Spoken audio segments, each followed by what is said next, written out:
सूर्य ग्रहण की, तो आज साल का पहला सूर्य ग्रहण है। हालांकि भारत में ये सूर्य ग्रहण दिखाई नहीं देगा और ना ही इसका कोई असर ज्यादा होगा।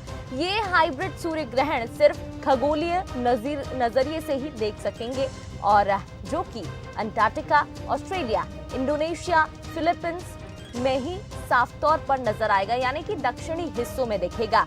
हाइब्रिड इसलिए क्योंकि ये पूर्ण और साथ ही वलयाकार दोनों तरह से दिखेगा। सूर्य ग्रहण को लेकर ज्योतिषाचार्य पंडित मनीष शर्मा से बातचीत की है हमारे संवाददाता संतोष कृष्णानी ने। चलिए उसकी खास पेशकश आज हम आपकी मुलाकात कर रहे थे विश्व विख्यात ज्योतिषाचार्य मनीष शर्मा जी से। पंडित जी से हम समझेंगे कि सूर्य ग्रहण जो साल का पहला है, इससे किस किस प्रकार के दोष का निवारण होता है, क्या क्या उपाय करना चाहिए, और ख़ास बात है कि सूर्य ग्रहण में जब गर्भवती महिलाएं होती है तो उनको किस प्रकार की सावधानियां रखना चाहिए। सबसे पहले हम आपका परिचय कराते हैं ज्योतिषाचार्य पंडित मनीष शर्मा जी। मनीष शर्मा जी, आपका बहुत बहुत स्वागत है बंसल न्यूज़ में। क्या कहेंगे आप? धन्यवाद। 20 अप्रैल 2023 को सूर्य ग्रहण होगा, किंतु यह भारत में दिखाई नहीं देगा। ऑस्ट्रेलिया और उसके आसपास के समुद्रों में यह दिखाई देगा, इसलिए भारतवासियों को इससे डरने की कोई आवश्यकता नहीं है। गर्भवती स्त्रियों के संबंध में जो है मामला, उसके लिए ऑस्ट्रेलिया और जहां ये सूर्य ग्रहण दिखाई देगा वहीं की महिलाओं को उससे सावधान रहना होगा। भारत में इसका कोई असर या सूतक काल या कोई भी किसी भी प्रकार का खतरा नहीं है। सूर्य में जब ग्रहण होता है, सूर्य, चंद्र, राहु, केतु इनके आपस से मिलन में अमावस के दिन सूर्य ग्रहण होता है, क्योंकि पृथ्वी और सूर्य के मध्य में चंद्रमा आता है, ऐसा हमारे शास्त्रों में वर्णन है। इससे सूर्य ग्रहण होता है और उस समय में सूर्य से पराबैंगनी किरणें निकलती हैं, और यह पराबैंगनी किरणें सभी मनुष्यों के लिए अथवा सभी पशुओं के लिए भी हानिकारक, समस्त जाति के लिए हानिकारक होती है। इसलिए उस समय ग्रहण के काल के समय सावधानी बरती जाती है।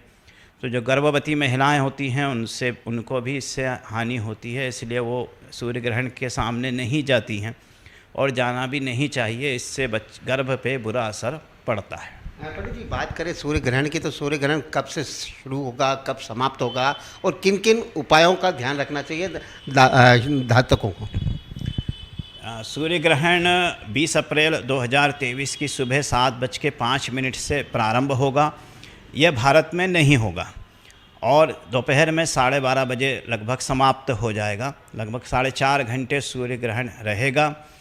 इसका भारत में कोई असर नहीं। मेष राशि में यह सूर्य ग्रहण लगेगा और इसमें जो ऑस्ट्रेलिया और वहाँ के आसपास के जो निवासी हैं उनको ही विशेष सावधानी रखनी है। हिंदुस्तान भारतवासियों को नहीं रखनी है। पंडित जी, कहा यह भी जाता है जब भी सूर्य ग्रहण आता है तो मंदिरों में पूजन पाठ नहीं होता। जैसे आपने कहा भारत में तो नहीं होगा, लेकिन विश्व में भी कई हिंदू धर्म सनातन से जुड़े हुए लोग रहते हैं, उनको किन किन प्रकार की सावधानी का ध्यान रखना चाहिए? देखिए, हिंदू हों चाहे किसी भी जाति धर्म के लोग हों, सूर्य तो अपनी पराबैंगनी किरणें ग्रहण के काल में छोड़ता ही है। तो उस समय पूजा पाठ ये सब बंद किया जाता है, घर के बाहर भी नहीं निकला जाता है और ग्रहण को देखा भी नहीं जाता है, क्योंकि जैसा मैंने बताया कि सूर्य से पराबैंगनी किरणें उस समय निकलती हैं जो विकिरण उत्पन्न करती हैं। मनुष्य के भीतर विभिन्न प्रकार के उस समय संताप उत्पन्न होते हैं, क्योंकि मनुष्य के भीतर 73% जल होता है, और जब सूर्य पर ग्रहण लगता है या चंद्रमा पर ग्रहण लगता है तो हमारे भीतर जो जल है वो अव्यवस्थित होता है। इससे गलत डिसीजन हो सकते हैं, दुर्घटनाएं हो सकती है। और इसी ग्रहण की वजह से विश्व में, क्योंकि शनि की सूर्य पे दृष्टि है इस समय, तो विश्व में कहीं ना कहीं बड़ा भूकंपन होने की भी योग बनेगा। पंडित जी, जैसे आपने कहा कि साल का यह पहला सूर्य ग्रहण है, तो जैसे ही सूर्य ग्रहण की जो किरणें रहती हैं वो कहीं ना कहीं मनुष्यों के साथ पक्षियों को भी प्रभावित तो करती हैं, लेकिन जैसे कहा जाता है कि सूर्य को शांत करने के लिए, सूर्य को ठंडाई देने के लिए जल अर्पित किया जाता है। तो जैसे सूर्य ग्रहण लगता है तो क्या उस समय किन किन मंत्रोच्चार का उच्चारण करना चाहिए, किस प्रकार उसके उपाय करना चाहिए? सूर्य और चंद्र ग्रहण के समय अपने गुरु मंत्रों का या किसी मंत्र की सिद्धि करनी हो तो उन मंत्रों का उच्चारण करना चाहिए। लगातार जाप करने से वह मंत्र उस समय में सिद्ध हो जाता है। तो ये गुरु मंत्र हो या कोई भी मंत्र जो सिद्ध करना हो, या हनुमान चालीसा का पाठ हो, या राम रक्षा स्तोत्र का पाठ हो, ये सब पाठ करने से उस समय में ये सिद्ध हो जाते हैं और बाद में ये कई प्रकार के लाभ देने वाले होते हैं। सूर्य और चंद्र ग्रहण के समय गणपति अथर्व शीर्ष का पाठ यदि जल में बैठ के किया जाता है तो वह भी धन संपत्ति और सुख की वृद्धि करने वाला होता है। पंडित जी, एक आखिरी सवाल पूछना चाहेंगे।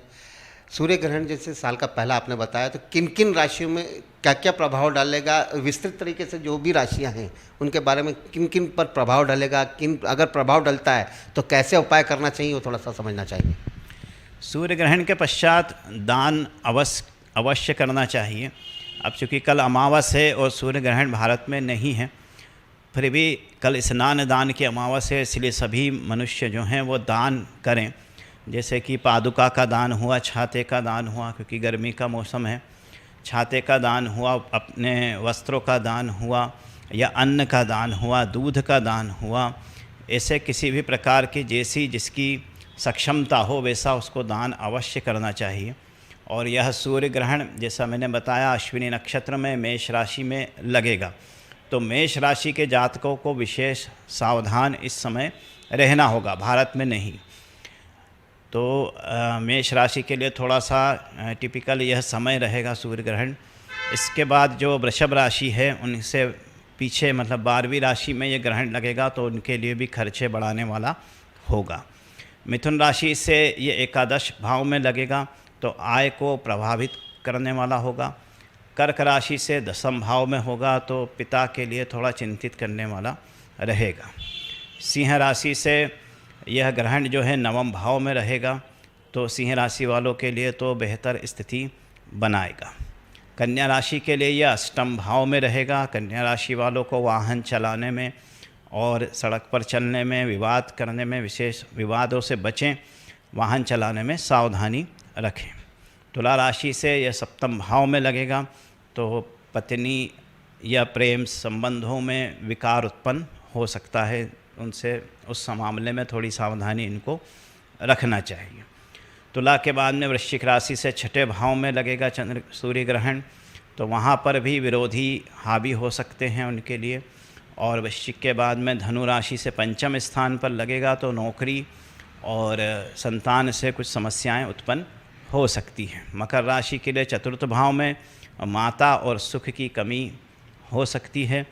कुंभ राशि से अपने तृतीय भाव में लगेगा, तो संपत्ति से नुकसान हो सकता है, जो स्थायी संपत्ति है वहाँ पर समस्याएं आ सकती हैं। मीन राशि में जो ग्रहण है वो उससे द्वितीय राशि पर लगेगा, तो धन जो है वो जो स्थायी धन है जैसे फिक्स डिपॉजिट आदि है, तो वहाँ पर समस्या उत्पन्न हो सकती है। पंडित जी, जैसे एक चीज़ और पूछना चाहेंगे, जब सबसे ज़्यादा सूर्य ग्रहण का प्रकोप होता है तब किस प्रकार का मंत्रोच्चार कर जाप तप करना चाहिए? अपने गुरु मंत्र का, जो भी जिसके पास जो गुरु मंत्र है, सूर्य ग्रहण हो या चंद्र ग्रहण हो, अपने गुरु मंत्र का जाप करें।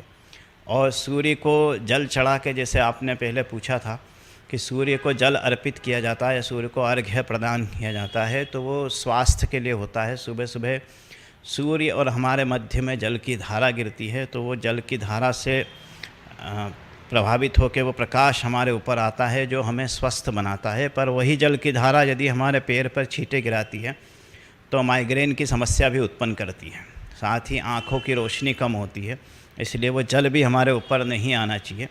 गुरु मंत्रों के जाप के अलावा जो मंत्र सिद्ध करना हो उन मंत्रों का जाप करना चाहिए। जो सूर्य मंत्र का जाप करना चाहे तो वो अगर उसको सिद्ध करना चाहता है तो ही करे।